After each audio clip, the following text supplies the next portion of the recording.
দ্বিতীয় ভাগের প্রথম কাহিনী। আজকের কাহিনী পল আত্মপরিচয় দেন।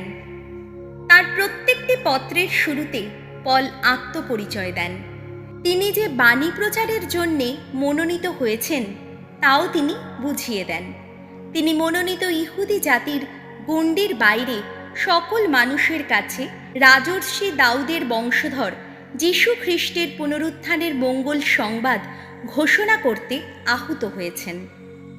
আমি খ্রিস্ট যিশুর সেবক ঐশ্য আহ্বানে প্রেরিত দূত পল তোমাদের কাছে এই পত্র লিখছি। ঈশ্বর তাঁর মঙ্গল সমাচার প্রচারের জন্যে আমাকে স্বতন্ত্র করে রেখেছেন। বহুদিন আগেই তিনি এই মঙ্গল সমাচার শোনাবেন বলে পবিত্র শাস্ত্র বাণীতে তাঁর প্রবক্তাদের মুখ দিয়ে বারবার প্রতিশ্রুতি দিয়েছিলেন।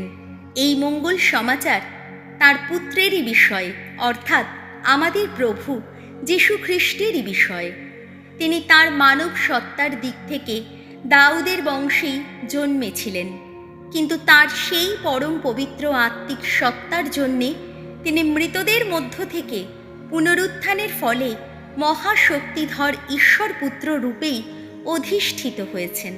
তাঁরই মাধ্যমে ঐশ্য অনুগ্রহ পেয়েছি আমরা, পেয়েছি প্রেরিত দূতের দায়িত্ব, যাতে তাঁর নাম গৌরবান্বিত করার জন্যে আমরা তাঁর প্রতি বিশ্বাস ও আনুগত্যের পথে নিয়ে যাই ভিন জাতির সকল মানুষকে। আর তাদের মধ্যে তোমরাও তো রয়েছ। তোমরা ঐশ্য আহ্বানে যীশু খ্রিস্টের আপনজন যারা, তোমরা রোম নগরে যারা ঈশ্বরের প্রীতিভাজন, ঐশ্য আহ্বানে যারা এখন তাঁর পুণ্যজন, সেই তোমাদের সকলেরই কাছে আমি এই পত্রটি লিখছি। আমাদের পিতা ঈশ্বর এবং প্রভু যীশু খ্রিস্ট তোমাদের অনুগ্রহ ধন্য করুন, শান্তি ধন্য করুন। প্রভু যীশু তোমার জয় হোক। আমেন।